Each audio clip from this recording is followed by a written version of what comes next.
Wie erstelle ich ein Survey? Ich zeige Ihnen in diesem Video nur eine kleine Auswahl an Fragetypen. Sie können auf der Hilfeseite von Form-R unter dem Punkt Hilfe, Item-Typs, aber noch weitere Fragetypen finden. Um ein Survey zu erstellen, öffnen Sie zuerst das Blankosheet. Das ist quasi eine leere Excel-Tabelle, die nur die für Form-R relevanten Spalten enthält, also Klasse, Type, Name, Show-If, Optional, Label und so weiter. Die Reihenfolge dieser Spalten ist egal. Der Wortlaut der Spalten ist allerdings relevant. Das heißt also, Form-R erkennt die Spalten nur, wenn sie auch korrekt geschrieben sind. Nicht alle Spalten finden Sie immer in der Vorlage, zum Beispiel Item Order und Block Order sind nicht immer vorhanden. In die Excel-Tabelle füge ich nun nach und nach meine Fragen- und Antwortoptionen ein. Ich zeige Ihnen jetzt ein kleines Beispiel zum Schlafverhalten von Versuchspersonen. Als erstes will ich die Versuchspersonen begrüßen. Dafür verwende ich eine Notiz, die in Form-R Note heißt. Das heißt also, ich schreibe hier Note hin. In der Spalte Name trage ich ein, wie der Variablenname dieser Note im Datensatz sein soll. Da sage ich jetzt einfach, das ist eine Introduction, also Intro, und trage dann beim Label ein, was die Versuchspersonen wirklich sehen sollen. Das heißt also, der Variablenname wird von den Versuchspersonen in der Umfrage nicht gesehen. Der ist nur für sie später im Datensatz zu sehen, dass sie wissen, was da passiert ist. Was die Versuchspersonen sehen, sind maximal die Labels und die verschiedenen Antwortoptionen. Beachten Sie bitte, wenn Sie den Namen wählen, dann müssten Sie sich da an bestimmte Regeln halten. Das heißt also, ein Name darf keine Leerzeichen enthalten, keine Bindestriche. Er muss unbedingt mit einem Buchstaben beginnen. Dabei sind allerdings Umlaute und Sonderzeichen wie Ä und SZ, die sollten Sie insgesamt in den Namen weglassen. Jeder Name darf nur einmal in dem Tabellenblatt auftauchen. Und damit das Video nicht so lang wird, sehen Sie den Rest jetzt in einem vorgefertigten Excel-Sheet. Ich habe die Excel-Tabelle Schlaf genannt. Das machen Sie einfach mit Speichern unter.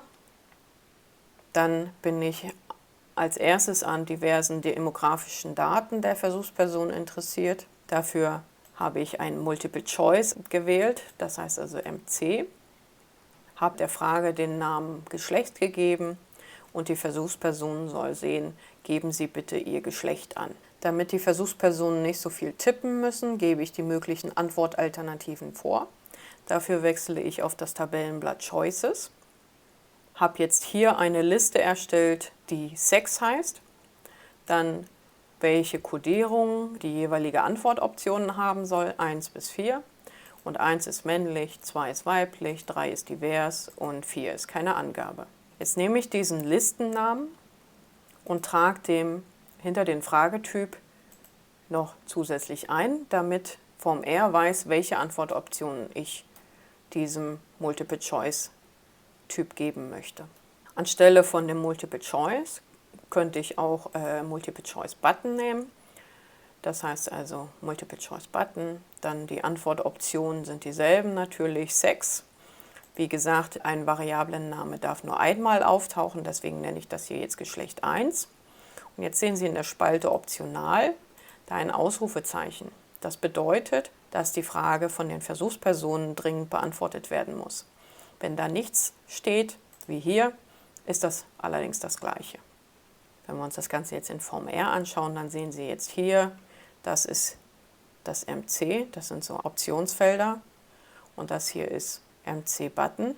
Beim Alter will ich nur Zahlen haben, das heißt also, ich wähle als Fragetyp Number aus. Und außerdem weiß ich, dass ich nur Versuchspersonen ab 18 Jahren rekrutieren werde. Das heißt also, ich werde als minimalen Wert 18 eingeben, als maximalen Wert denke ich, das sollten 120 Jahre ausreichen. Und da man jedes Jahr angeben kann, gebe ich hier noch eine 1 an. Der Variablenname ist Alter Und jetzt habe ich hier bei optional ein Sternchen stehen. Das bedeutet, dass die Versuchspersonen das nicht zwingend beantworten müssen, sondern sie können wählen, ob sie antworten oder nicht. Dann wieder das Label und in der Spalte Value habe ich eine Zahl eingetragen. Ich gehe davon aus, dass meine Stichprobe durchschnittlich 35 Jahre sein wird. Das heißt also, wenn wir dann in den Fragebogen gehen, dann ist da eine 35 voreingetragen und die Versuchspersonen, die nicht 35 Jahre alt sind, müssten das dann ändern.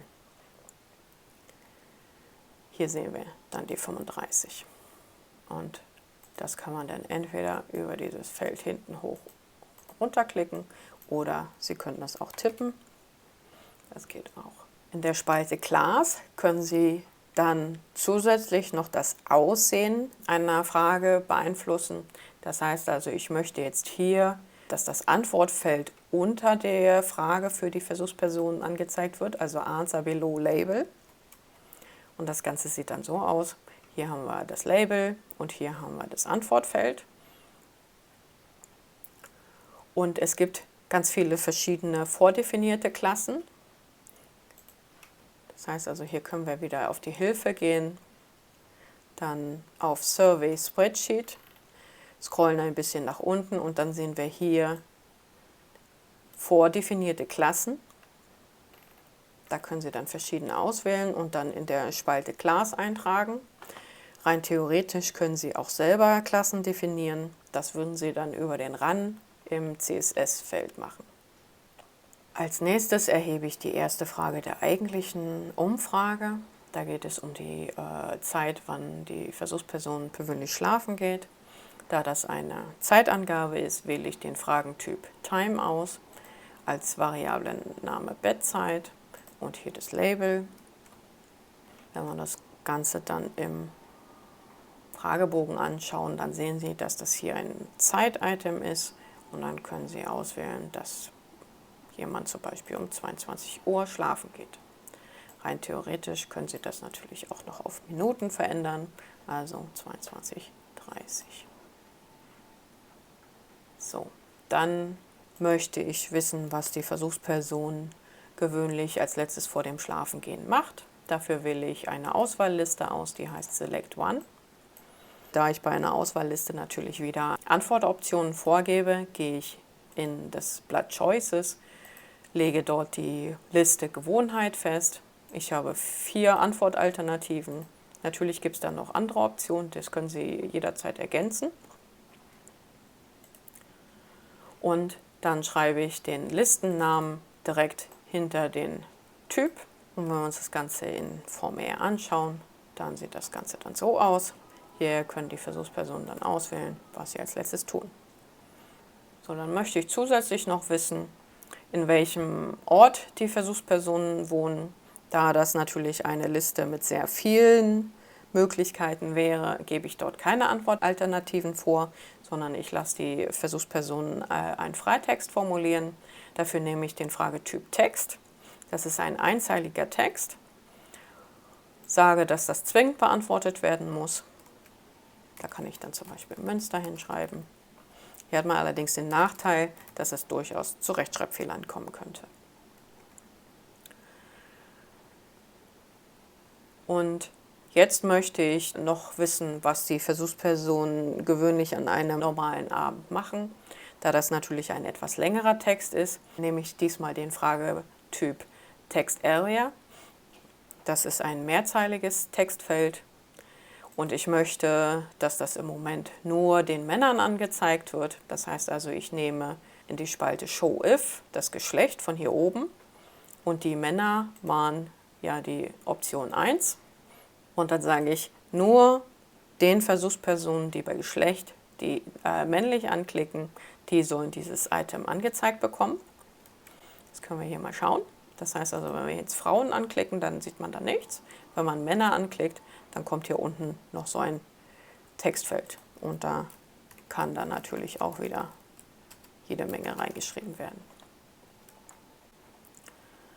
Der Inhalt des Show-Ifs, das ist ein R-Befehl. Das heißt also, wenn Sie etwas kompliziertere Show-If-Befehle haben, dann können Sie die auch vorab in R testen, ob die funktionieren und dann erst hier eintragen. Dann gibt es noch den Fragentyp Calculate. Das ist eine Berechnung, die lediglich im Hintergrund ausgeführt wird. Das heißt also, die Versuchspersonen sehen dabei nichts. Hierbei wird in der Value-Spalte festgelegt, was da berechnet werden soll. In diesem Fall soll das Geburtsjahr berechnet werden aus dem aktuellen Jahr minus dem Alter. Ich gehe davon aus, dass Sie einen solchen Befehl nicht trocken in Excel schreiben können. Deswegen empfehle ich Ihnen, dass Sie dafür zuerst RStudio starten und nach den Befehl aufbauen. Und diesen Befehl übertrage ich dann in die Value-Spalte. Eine Seite einer Umfrage wird immer mit dem Typ Submit abgeschlossen.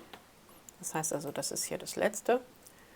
Und damit werden dann alle Daten, die die Versuchsperson eingegeben hat, sobald sie diesen Button drückt, in dem Datensatz gespeichert. Der Datensatz heißt dann genauso wie Ihre Survey, also Schlaf in diesem Fall. Und nach dem Erhebungszeitraum, wenn alle Ihre Versuchspersonen an der Umfrage teilgenommen haben, können Sie den Datensatz runterladen und in R weiter bearbeiten und analysieren. Das heißt also, wenn wir uns das Ganze angucken, ist das hier der Weiter-Button. Dann sehen Sie hier noch die Spalte Explanations und da können Sie dann individuelle Notizen reinschreiben. Die werden allerdings von Form R ignoriert. Dann sollten Sie die Tabelle speichern und dann können Sie sie später in Form R hochladen.